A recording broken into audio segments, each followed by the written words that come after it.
by emailing HE webinars, and that is how you can get a copy of today's presentation. And the other thing I did just want to highlight as well is that, as I've just mentioned, we do have a couple of virtual open days. Our medicine virtual open day is on the 20th of June, and we also have a all courses open day virtually on the 4th of July. So if you are interested, please do think about signing up to one of those, because the one thing that George, who's our fantastic medical student who's about to talk to you, he is going to talk about his experience of medicine at UEA. And obviously each year teaching styles can change, entrance requirements can change, student life, things like that can always be different from one student to another. So he's just going to give you an idea of what it's like to study medicine and his experience of it. But if you do want to learn the ins and outs of what medicine is like at UEA, we do advise that you do come along to one of the virtual open days and also have a look on some of our web pages. George will not, and I will not be able to talk hugely about COVID-19, because obviously if you are wondering what the situation is, whether or not you're an offer holder, whether or not you're coming in 2021, we do advise that for the most up-to-date information that you do have a look on the COVID pages of our website, and that will give you just a little bit more information and the most up-to-date, because obviously George is going to talk about medicine. He's not an expert on admissions. So without further ado, I am going to hand over to George, who's going to talk to you about what it's like to study medicine. And then if you do have any questions at all, please do feel free to pop them in the chat box, and we will go to a question and answer session at the end when George has given you a little bit more of an overview. So hi George, thank you so much. Hello, thank you very much, Jess. So as she said, my name is George. I am currently a third year medical student here at the UEA. A little bit about myself. So I'm originally from near Manchester, Cheshire, so I'm about 4.5 hours away from Norwich. And I was quite fortunate in the fact that I went straight from school after doing A-levels. And honestly, studying medicine at UEA, best choice ever made. Very happy. And yeah, this presentation is really to get you an idea of kind of what it's like to be studying medicine in Norwich, perhaps why you should choose NMS over other schools, you know, that sort of thing. And hopefully we'll be able to answer any questions that you may or may not have. So first of all, I thought to give a quick sort of virtual campus tour. I don't know how many of you were on campus before, but our campus is absolutely stunning. I think it's one of the things that UEA is quite proud of, like overall, and it's really nice. So if we start at the centre, hopefully you see my pointer. This is the SU building, really kind of like the hub of life at UEA. It looks small from here, but it's actually quite big. We're quite a big campus, and in there we have stuff like the LCR, which is a club on campus, but also a music and performance venue. Lots of stuff is happening. We've got the street, which has all the shops, all that sort of stuff. And we've got the square, which in the summer, if it was a day like this, everyone would be there. Like literally be so busy. It's such a good vibe. It's such a good atmosphere. I love it. We then also have a load of accommodation. So you can see these sort of zigzag buildings. Those are the ziggurats, quite aptly named. That's what I did my first year. Highly recommend. Very social. And then also we have a lot of the ensuite on-campus accommodation over here. Premier accommodation over here, Hicklinger Barton. And then our off-campus village over here, which is like 5 minutes away from campus. So really, it's quite good. And then, of course, you probably care a little bit more about the medicine buildings. Our kind of like medicine specific building is right here down at the end of Chancellor's Drive. So about 5 minutes, if that, from the centre of campus. Really good building, has everything we need. Yeah, and then we also do our anatomy over here at the Queen's Building, and up here is the hospital down this way, but I'll show you a bit more about that later. You can also see down here it's quite residential, but if you take about a 15-20 minute bus journey, you'll get right into the centre of town, dead easy. You can get it from the centre of campus, dead easy, dead quick, comes literally like every 5 minutes. And then of course, elephant in the room, we have the sports park. I'm not necessarily the most sporty, not that way inclined. I don't really go to the gym. However, it's really nice having that on campus. Like I do climb. We have a climbing wall right in there. It's really good and it's so convenient. It's very affordable as well. And then also just looking at all the Greenland, beautiful, stunning. Who doesn't need that? Who doesn't need? We all do. But yeah, so if we do go further up, this is where we spend the majority of our time. So you can see the main campus is over here, and about maybe 10, 15, 20 minutes if you walk really slowly, we have this part of campus. And as you can see, the Norfolk and Norwich University Hospital, that is where a lot of people do a lot of their placement throughout the years. And it's so convenient having it so close to university. And you see this building here, it's not labelled, but that is the BCRE, the Bob Champion Research and Enterprise Building, something like that. And in the first year, I had almost all of my lectures there. You have a lot of your clinical teaching there. Has a big lecture theatre, and it has our clinical skills labs and the clinical skills corridor, where essentially you learn clinical skills. Funny that, isn't it? And then there's other stuff around here. Quadrant Institute, you only really think about that in third year because it's a gastrointestinal unit. I think it's one of the biggest in the country now. It's very modern, very new. So great for learning when you are doing sort of like endoscopy, that sort of thing. And then other stuff here, it's on campus, but only really relevant if you're doing research. And I'm not clever enough for that, so I've kind of left it alone personally. But it's really great having that option, having that availability of research resources right there. So on to the next slide.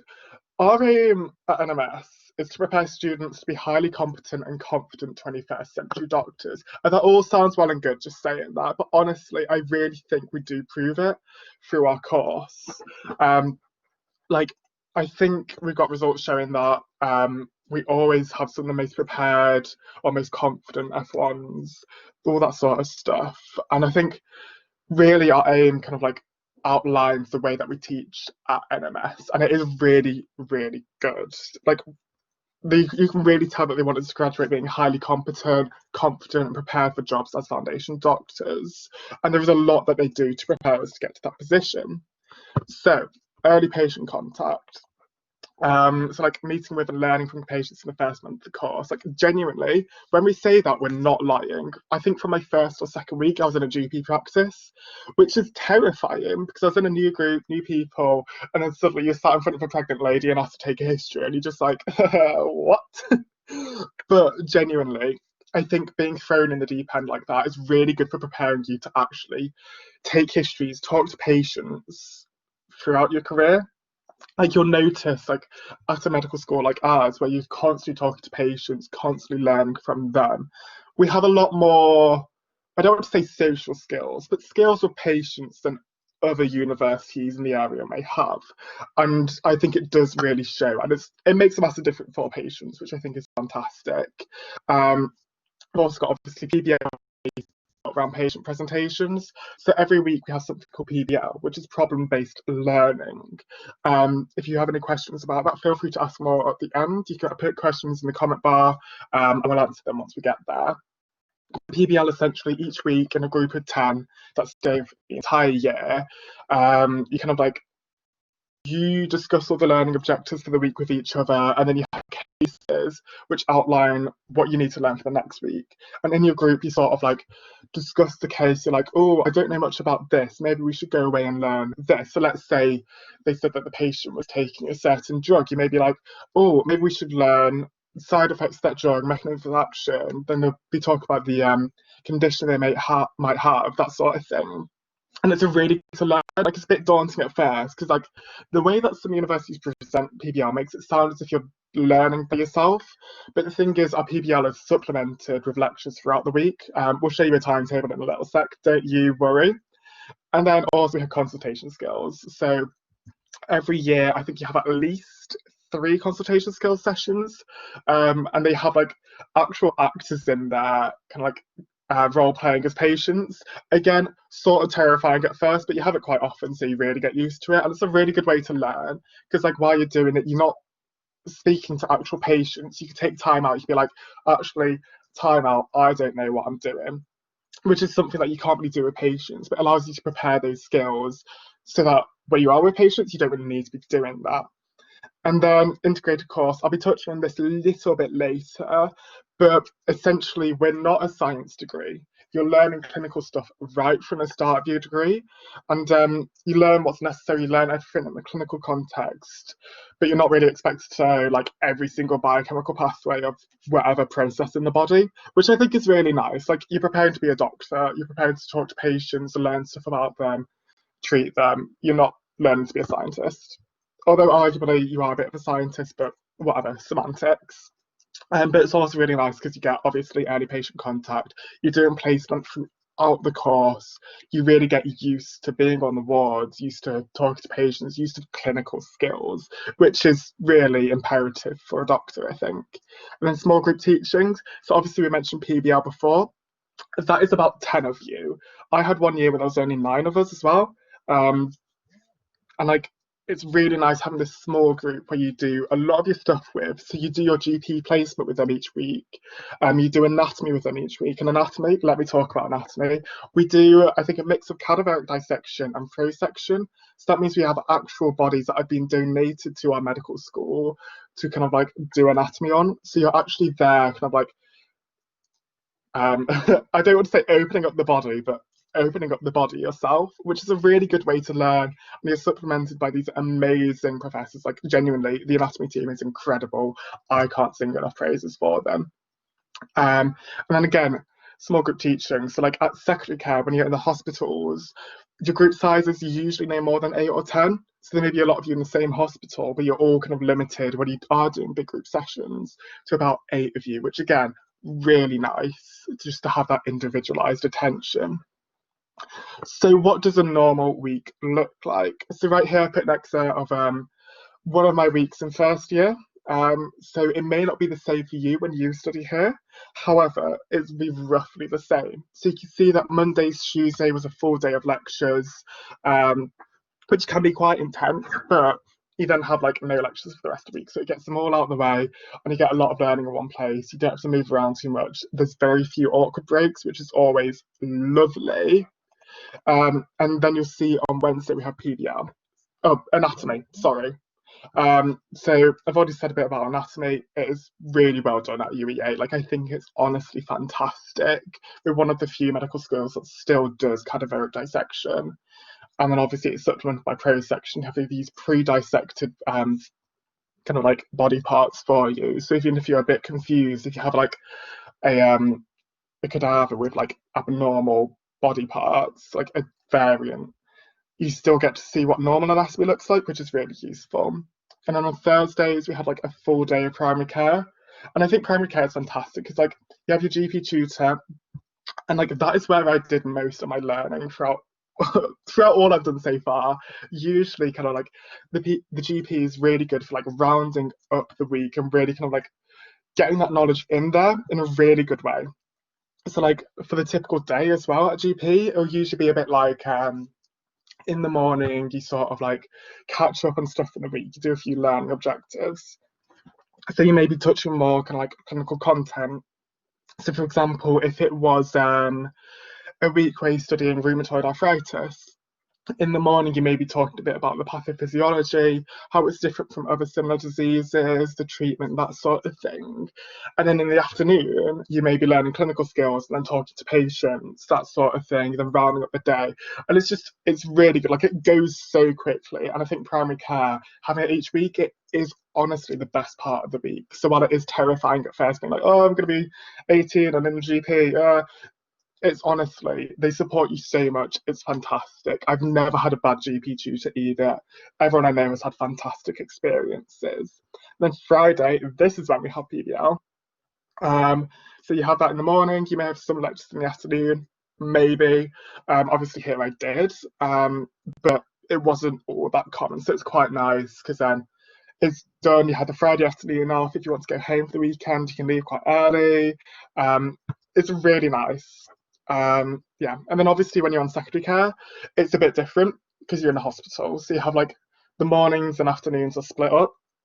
So you have like up to 10 different things a week, or 9 really, because you have Wednesday afternoons off always. Wednesday afternoons are protected for like study, sports, work, whatever. Really useful. Every university will have this, but it's just really nice to have.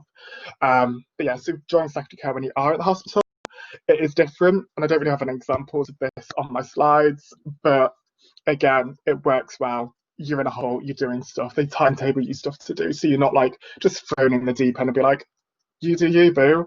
It's really nice. It's really comfortable. So this is my timetable from second year. All it changes is that the week just kind of like shuffles up a bit. So instead of PBL on Friday, I then had it on Monday afternoon. I had anatomy usually on a Wednesday. This time I had com skills. It just depends on which week you're doing. And again, com skills, I already talked about it, very useful. And then I had primary care on a Friday. And then this year, in third year, I had primary care on a Tuesday because I had PBL on a Wednesday, and then I had anatomy on a Monday afternoon, and the rest of the days were lectures. So I think I had more days of lectures, but overall it stays like relatively the same amount of content that we're given, which is quite nice. Like, although you do learn more and like it does get more intense as you go along, it's not like the work, how to phrase this, it's not like you're stuck at university longer, which is really nice. So yeah, obviously when you choose your medical school, there's quite a few different things to consider, and a few of these I have covered already about UEA, about Norwich. But I think obviously one big thing to consider is the city, local areas and facilities. It's the city where you want to be spending 5, 6, maybe even 7 years of your life. And like obviously the course is most important, and I think our course is incredible, but Norwich itself as a city is amazing. I love it. I cannot sing enough praises for it. Don't go into it expecting it to be London because it's obviously not. It's not the capital city. However, we have so much stuff on offer. If you're like a foodie, like me, you love food, there's literally so many different independent cafes, restaurants, pubs available. And like you're going to be able to find food no matter what your dietary yeah, words. Wow. No matter what your dietary requirements, you're always going to be able to find somewhere to go to eat. And you're going to be able to find somewhere really good and really affordable. Because although we have all the different chains, so let's say you want to go, I don't know, to GBK, you can go and get that, great. But also we have so many different like independent shops where you can get really, really good and unique burgers if you fancy burgers. So like we have this place called Gonzo's Tea Room, which not only is a bar slash club, it also does amazing food. Like honestly, so good. I would really recommend exploring that. If you're more into culture as well, like there's there's so much in Norwich. It's an old city. I think Roman times, something like that. I'm not a history buff, I'll be honest. I'm not all that good at that sort of stuff. But in terms of culture, there is so much. Like even just on campus, we have something called the Sainsbury Centre for Visual Arts. Not only was it Avengers HQ, but also it's a really great art centre, which is free for students to enter. Always has like different exhibits going on. I would really recommend giving it a visit when you can. And also we have the castle. There's so much stuff in town. Like there's the Theatre Royale, loads of different stuff. Like you can always find an event going on. And then if you're into clubbing, if you're into nightlife, that sort of thing. So not only do we have, like I think at one time we had as many pubs as there are days of the year. I don't think that's any like true anymore. However, we still have loads of pubs. So if you're into that, that's great. If you're into bars, if you're into clubbing, we have so many options. So if you want clubbing, there's the club on campus. I've already mentioned the LCR. There's a club nights every Tuesday, Saturday, and then Wednesday's a sports night. So up to 3 times a week, you don't even have to leave campus to go clubbing. And then also in town, there's so many different options. No matter if you're like different music tastes, if you like cheese, if you like D&B, if you like a bit of grime, if you like indie, we have that, and we have great clubs to go to. Like genuinely, would recommend. Thing is that we do have a campus university, so that means you're not stuck in at the centre of town. So if you really want to be stuck in, always in town, always doing something, maybe we're not ideal.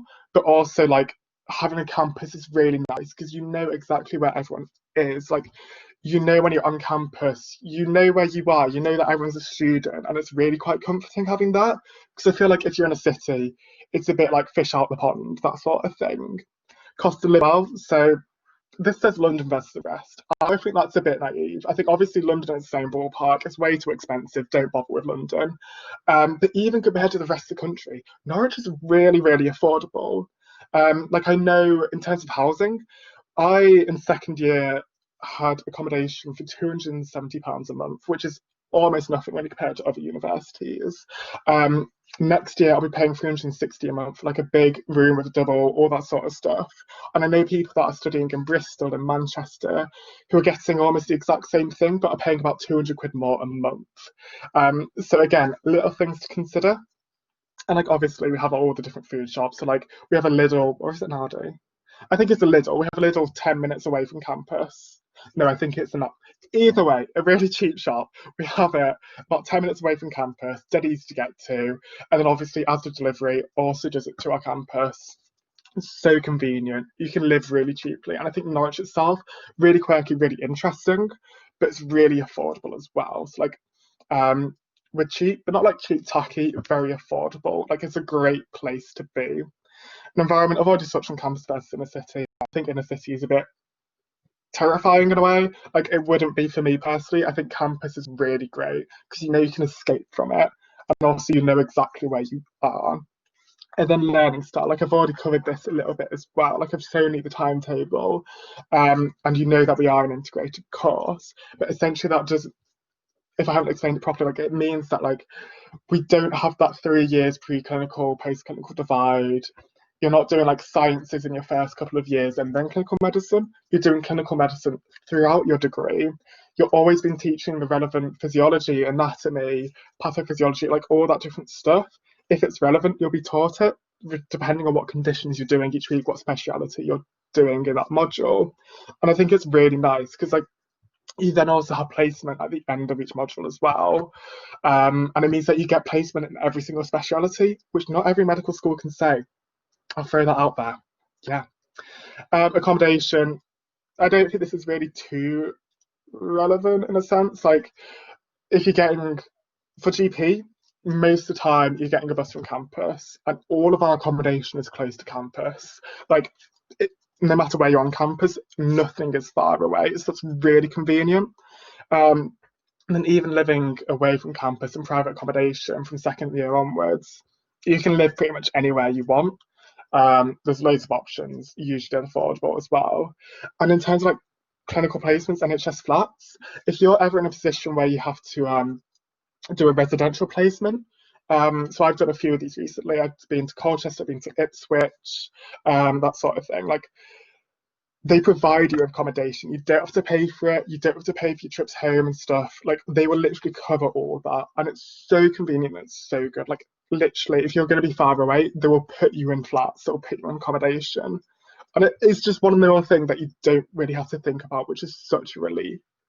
Placements, again, I've already said about this. So obviously we had the North Norwich, which is close to campus. We also have like 2 other major hospitals that we go to throughout the time.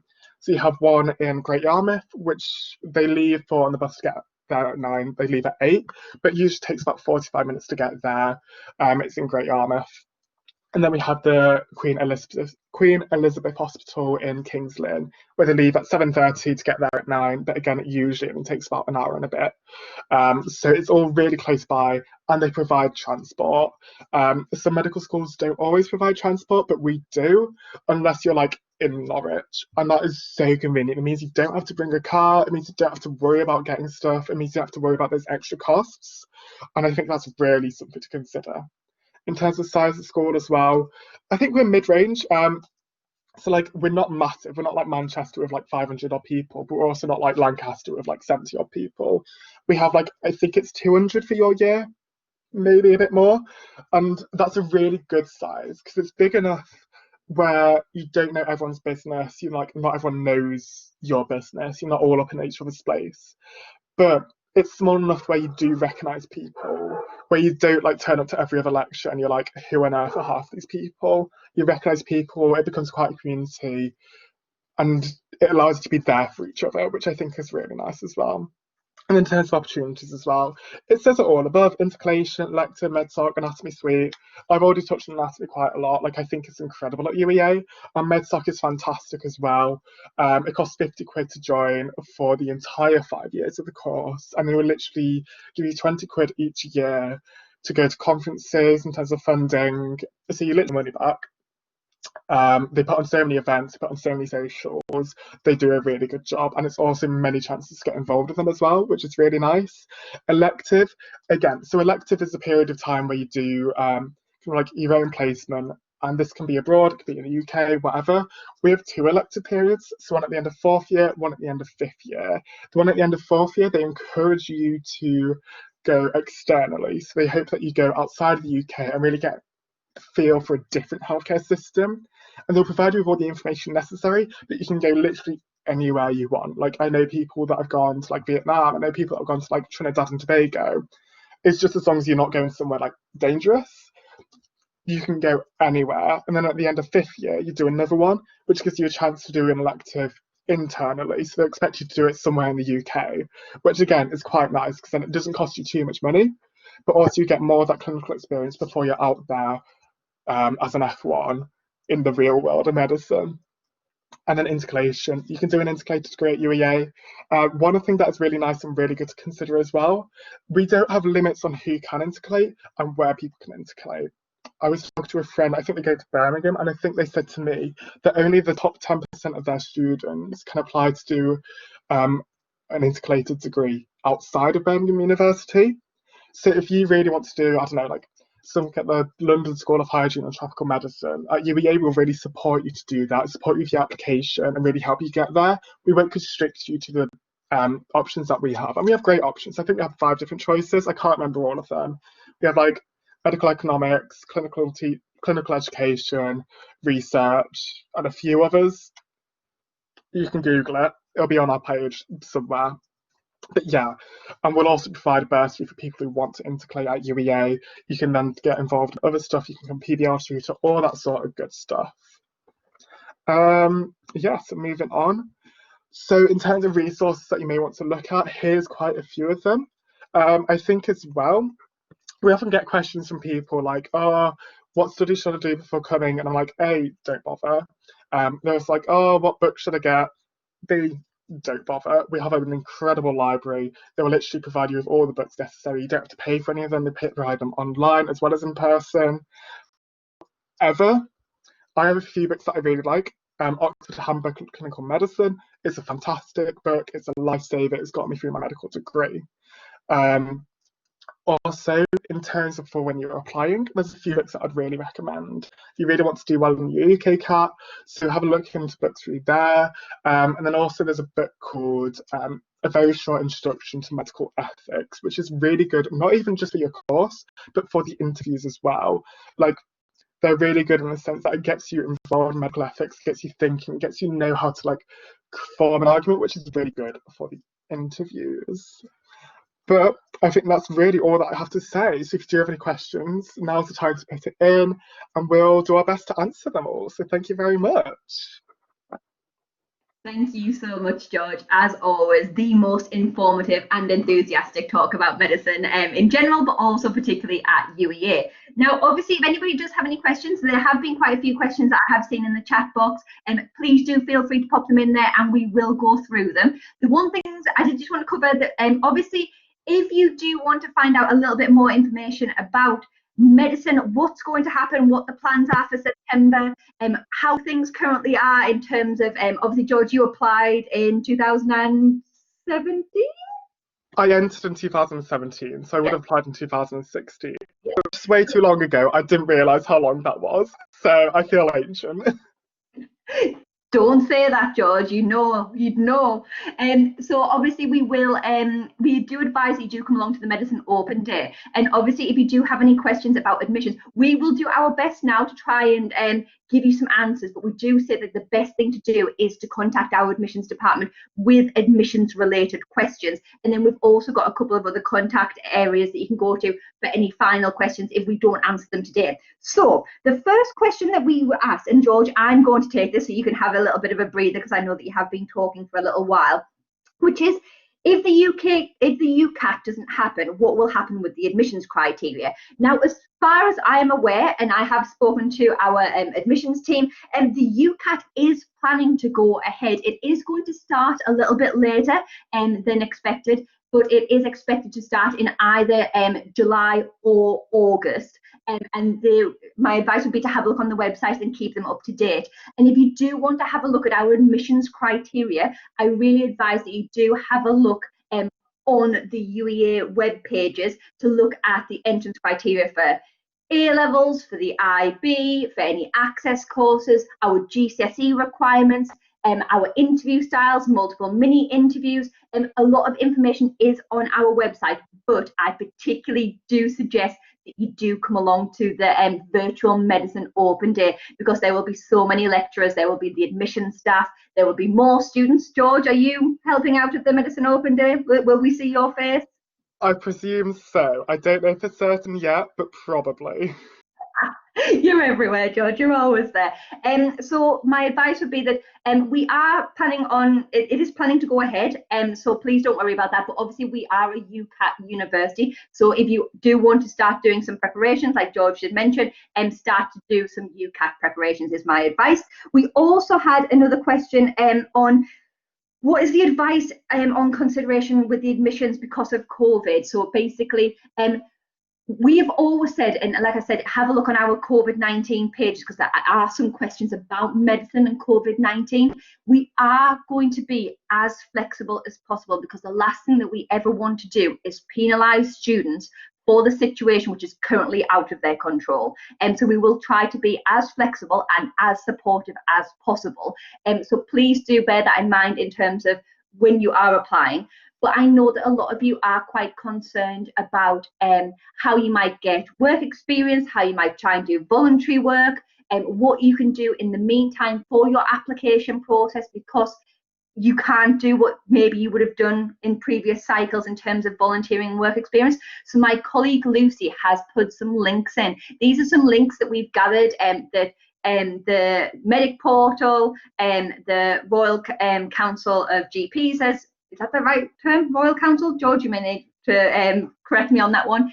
But basically, they've put together a couple of guidelines about some of the things that students can be doing in COVID-19 situation to help prepare for their application to university. And we will not be penalising you, and we will do our best not to penalise you because of the COVID-19 situation. So please do have a little bit of a look into that.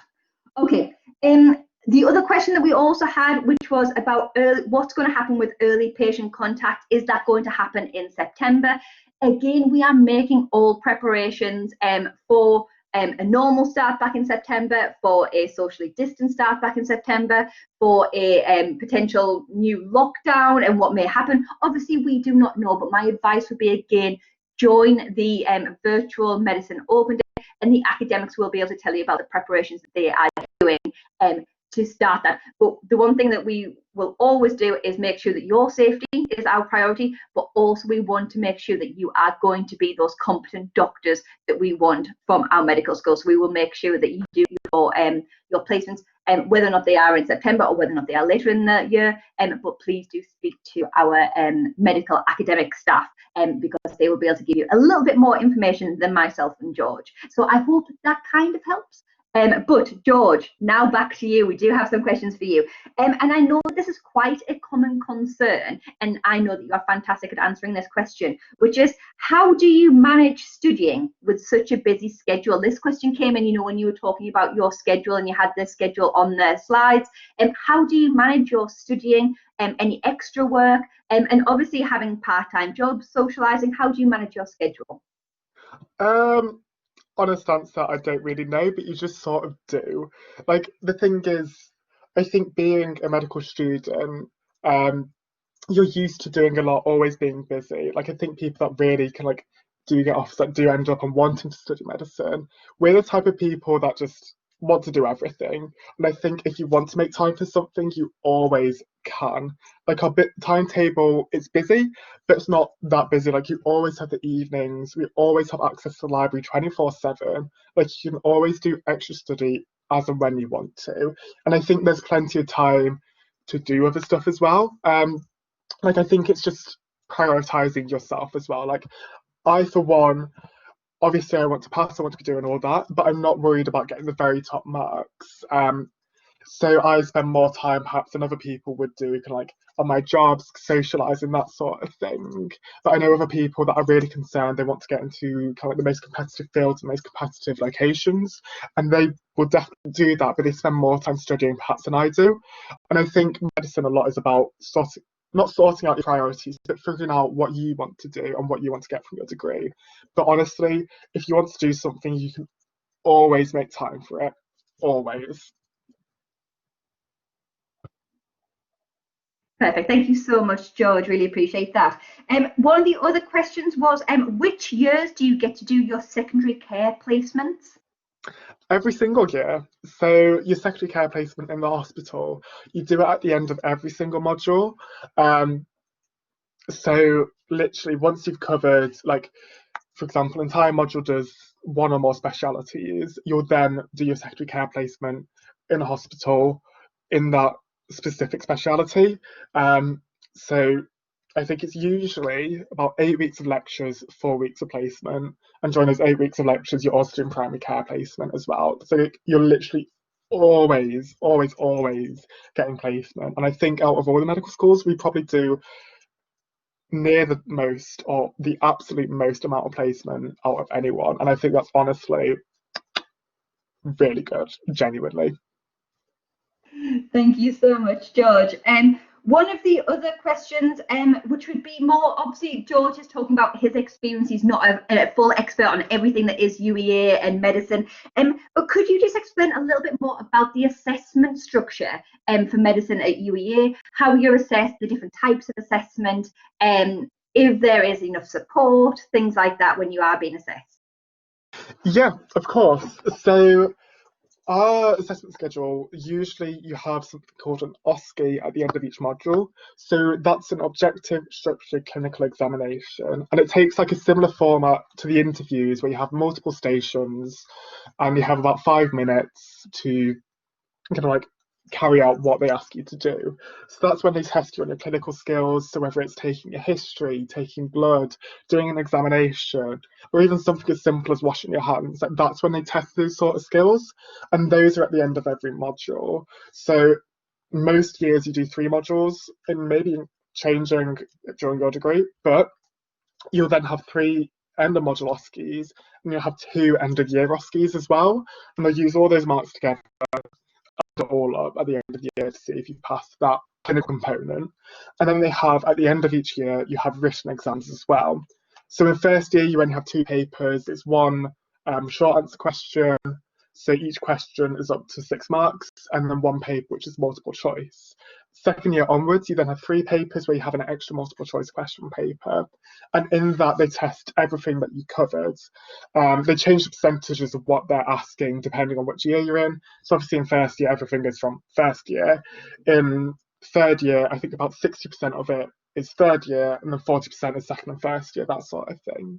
And then you have like a few assessments sprinkled in here and there, but not too many. Like we're not one of those schools where you have to constantly be doing essays, constantly be doing assignments. We have something called SSS, so that's student selected subjects. So you do a presentation, you usually have a formative, which is kind of like a prepared one, you have to do it, but it isn't used against you. You're marked, but it's not like kept as a record, it's more for your purposes. It's like a practice run.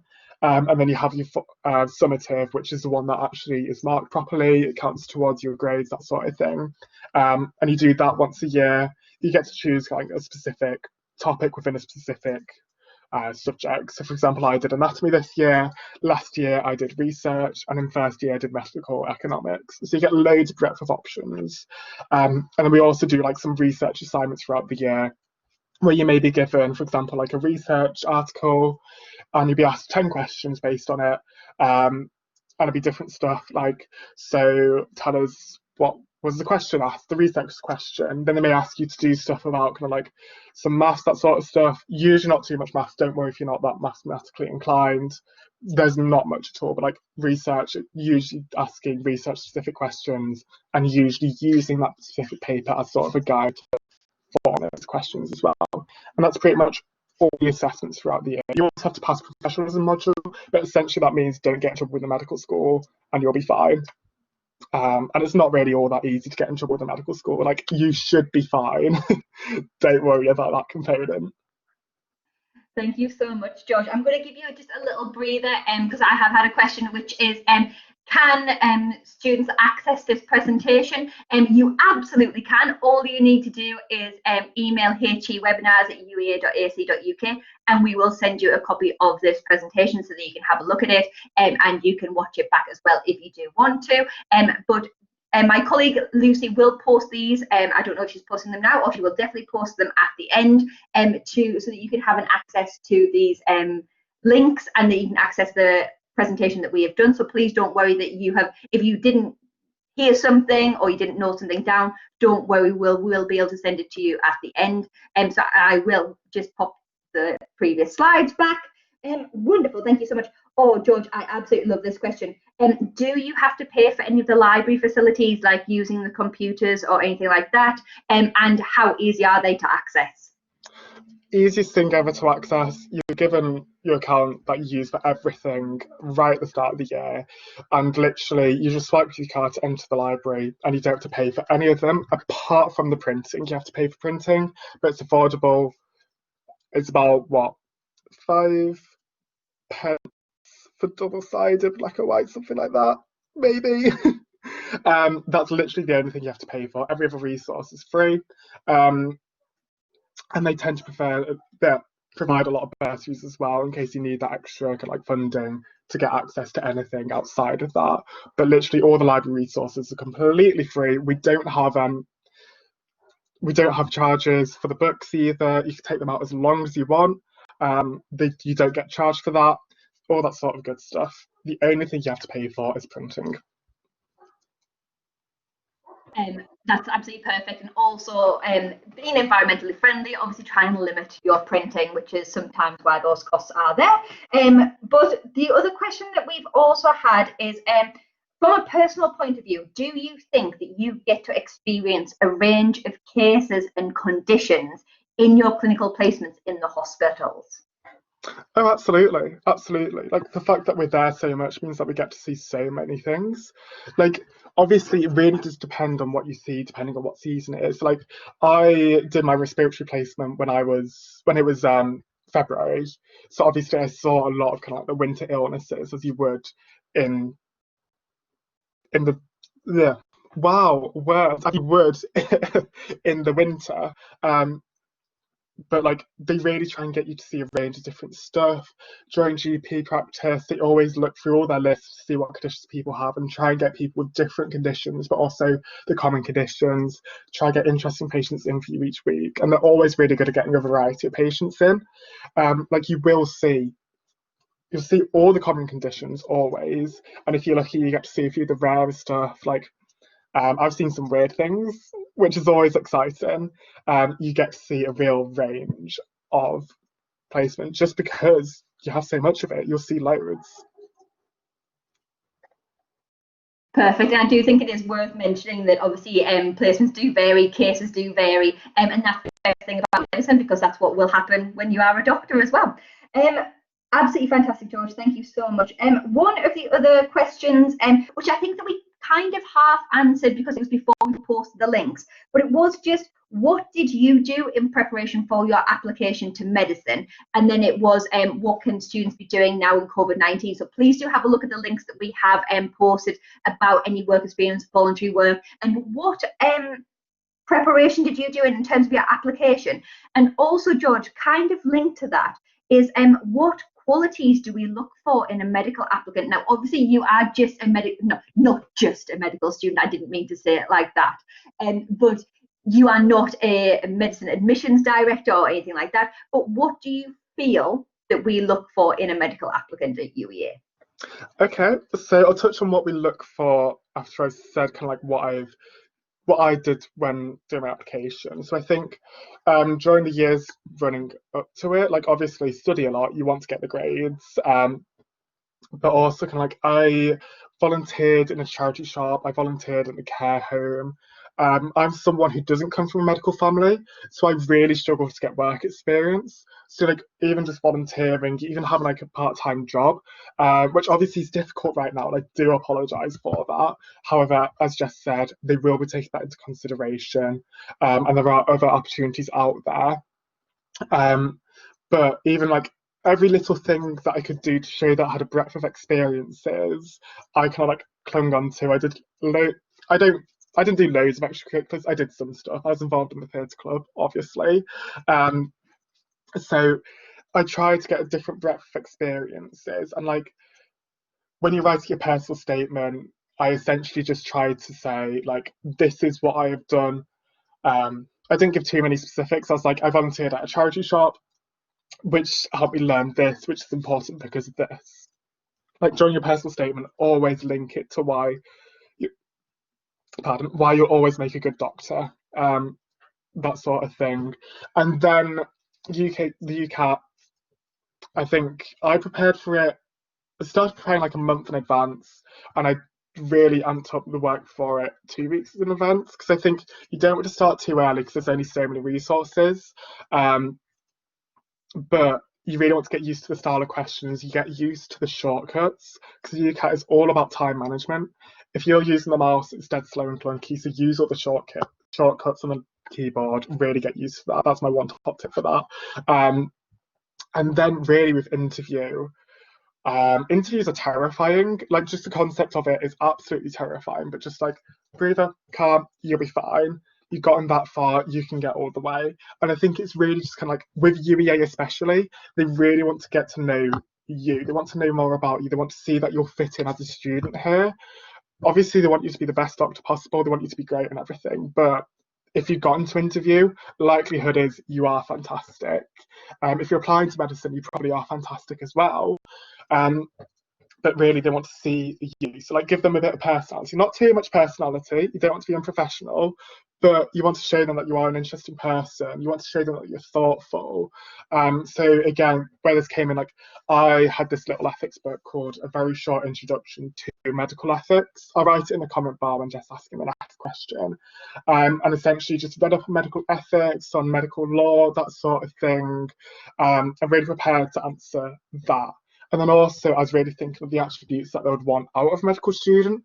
So again, they obviously want compassion, kind, intelligence, like leadership, that sort of thing. But you're trying to think of all the different attributes that could be asked about. So you don't want to like, again, maybe going a bit far ahead of time, but like in terms of the interviews, you want to prepare examples of different attributes. So like, think of a time when you showed empathy so that you don't get to it and they're like, oh, tell us about when you had empathy, and you're just like panic and then you blurt out something silly because nobody wants to do that. You want to have like a set example in your head. You don't want to like have answers answers like rehearsed. You don't want to sound rehearsed at all. Have it natural, but have like answers prepared, if that makes sense. But again, attributes that they want. Look at the all the GMC doctors, like guides, like being a doctor, that sort of thing. So it's all the kind of like pillars of medicine. So it's like, non-malevolent, beneficent words. I'm really struggling today. I do apologise. Non-maleficence, beneficence, justice, and something else. But look at the documents online.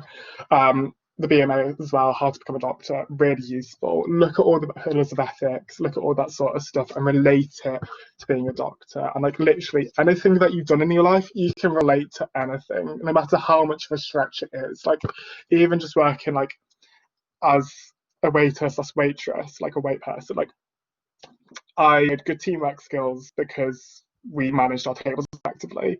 Like you don't need masses and masses of clinical experience to be able to link it to clinical skills.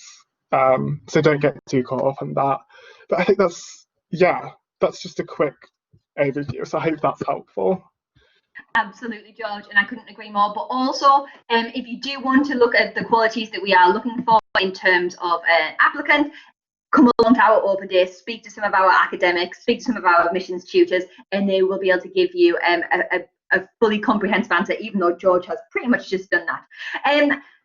Now, George, we have had another question. I think I know the answer to this, but does Norwich feel boring compared to other bigger cities like London and Manchester? Because I know that sometimes Norwich isn't as well known of a city compared to some of the other bigger cities across the UK, and some people do worry that it isn't as much of a city, if that makes sense. And also linked to that, how multicultural do you feel that the city and the university is?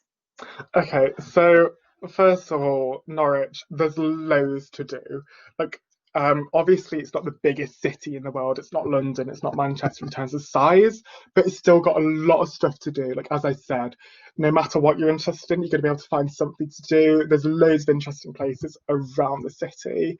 Like, no matter what you're feeling, you're going to be able to find something to do. Like, I would not worry about that whatsoever. And like, I remember when I was applying, my chemistry teacher was always like, oh, that's so boring, there's nothing to do in Norwich. And then I came here like expecting that to be kind of true, but then I was like, oh wait, there's loads. Like, genuinely, there's so much to do there. I've been here for 3 years and I've not even scraped the surface, I'm sure, and I'm always doing stuff. So don't worry about that, but obviously have an open mind, feel new experiences, do stuff.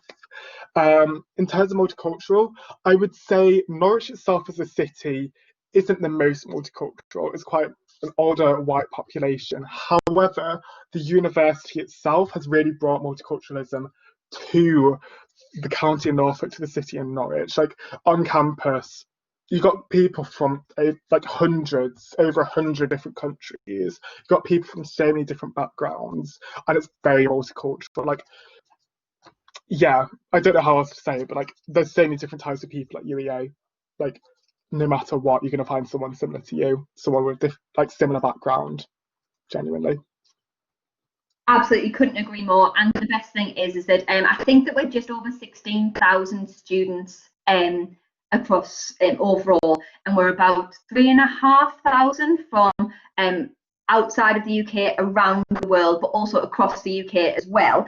And there are so many different societies celebrating religion, culture, language, courses, and also food and anything else in sport that you may want. But I think that we have a fantastic student body, a real feel of community and a real strength of community. And that's one of the things that I absolutely love about UEA, which actually links to one of the questions, George, which is do you feel, it kind of links, do you feel that you get a lot of support in terms of personal tutors, in terms of the student body? And I also wanted you to mention MedSoc, because I know that MedSoc can be quite a link to support, but do you feel that you get a lot of support in medicine? Because obviously you do have quite a big workload, and it's quite important workload. So could you just give us your answers on those? Yeah, definitely. Like, loads of support is given, like genuinely loads. Like, I think because they know that we're medical students, because there's a lot of pressure, there's a lot of stress put on us, that we do need that extra hand where necessary. So like, obviously you always have a personal tutor. So right at the start of the year, for your first year, they will give you a personal tutor who will remain yours for 5 years. And if you have any problems with them, you can very easily talk to people and you can get a new one as well. It's so easy to do. We also have our senior medical advisor team, which you can just send them an email whenever and they will get back to you as soon as possible with resources to help. You can always go and see them and they'll always give you the help required. MedSoc as well is fantastic. Like, they literally do so much. So I already mentioned before, they put 20 quid for any conferences that you may have to go into, but also they have a hardship fund. So it's non-judgmental. They don't record any of the information. I don't think they don't use it against you, but they have a hardship fund available. So if you are experiencing difficult times, there's a pot of money there available for you, specifically from MedSoc, but also the university itself has that as well. They have their own specific hardship fund. So if you want to, you can apply to both. And then also, right in your first year, there's a scheme that they allow you to sign up to called the Medic Family Scheme. So that means kind of like when you first come here, within the first few days, they have like a Medic Family event where anyone who signed up to it, which is usually pretty much everyone, then gets like 2 or more medics from the year above who become their parents, who become a little bit of a mentor, who like give you like resources, help prepare you for stuff, and really help you feel comfortable like moving into the new university. And like I am still really close to my medic mother. I'm really close to all my medic children. It's a really good scheme because it's really nice that they have that for you. And in terms of other stuff as well, like the UEA itself is a wider university. We have our student support services, also SSS, a bit confusing with SSS, student selected subjects, but but they are there always. You can apply for counselling. They're always there available to help. There's always something to talk to. And if you are like ever feeling a bit alone, that sort of thing, we also have a charity called Nightline who you can call up 24/7, and there'll be someone on the other side who can talk to, give you non-judgmental advice, listen, that sort of thing. Like there's so many different avenues of support available, and you can always talk to PBL tutors, GP tutors, anyone in your course. Like people can raise concerns for you. There's so many different avenues of getting help, of support throughout the course. It is incredible. And I think that's kind of links into that community feel that we mentioned earlier, that support that is there. Now, George, I am aware that we are approaching the hour, but we do have a couple more questions. So if you could just give me some very quick answers, that would be absolutely fantastic. First of all, would you recommend PBL? And are your lectures of the week of that week linked to the PBL subjects, or are PBL linked to the lectures? And what's your advice? Yes and yes. PBL is great. It's a great way of learning from all your peers. And then the lectures, so in your PBL, you're given learning objectives for the week. And then your lectures should cover all, if not most, of those learning objectives. So you don't necessarily need to do too much out of research, although it's always recommended to really cover everything that they want you to. Perfect, thank you so much. And one of the other questions is, how do you know what to study for exams? Because there's so much content that you might be assessed on. How do you pick what you choose? Obviously, this is personal to you and how you pick it, but what do you suggest?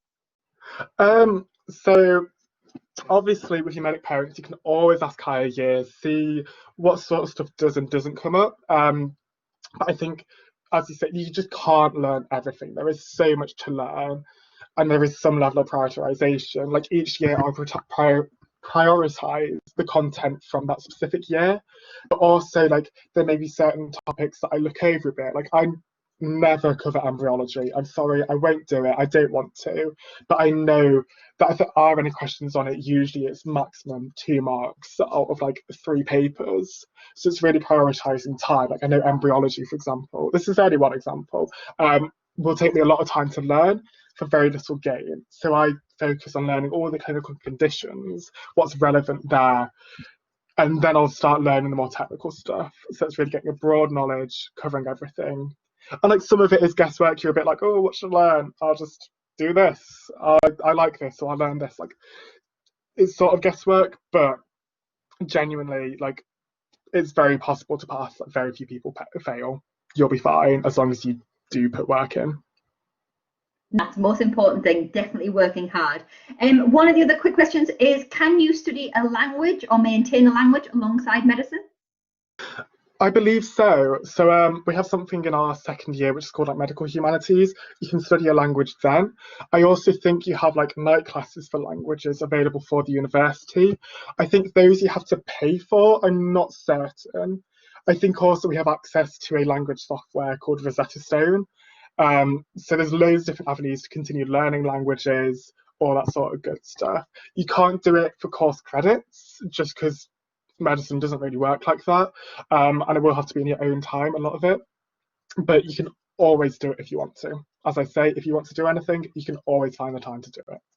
Those are both correct, and we also have language buddies. So if you have, you can link with somebody who speaks that language and meet up with them and learn that language alongside that. And final question, which I do believe is possibly the final question. No, we do have one other one, which is, are there the opportunities to do lab-based research?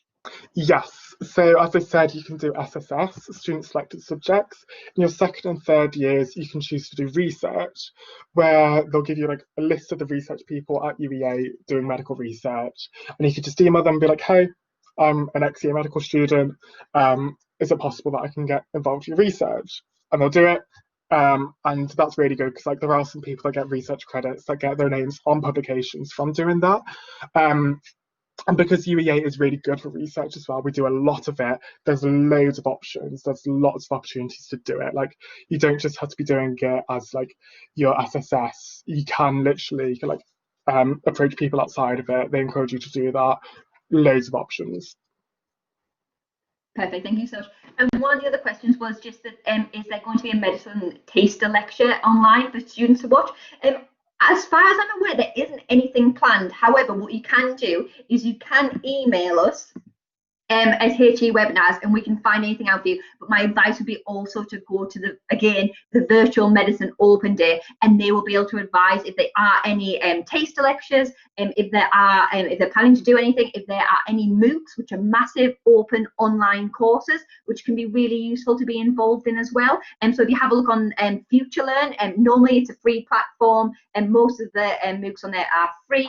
And you can have a look at the kind of online courses you can do in relation to different subjects or different topics or different areas of research. So my advice would be to have a look on there, but also come along to our Medicine Open Day. I know that we have gone just slightly over. I just want to say thank you so much, George, for imparting your wisdom on this. I know that you could speak forever about medicine at UEA, but we really appreciate your time. And we just want to say thank you, everybody, for joining us and for giving your time today. We really hope that you found it useful. If you do have any questions about admissions, if you do want to check what the current situation is about COVID and learning about medicine admissions and what the medicine course might be like for you as a new applicant, then please do speak to either our admissions team or do come along to the virtual open day. But other than that, thank you guys so much for your time today. We really hope you found it useful, and we hope to see you at another future webinar shortly. Thank you so much.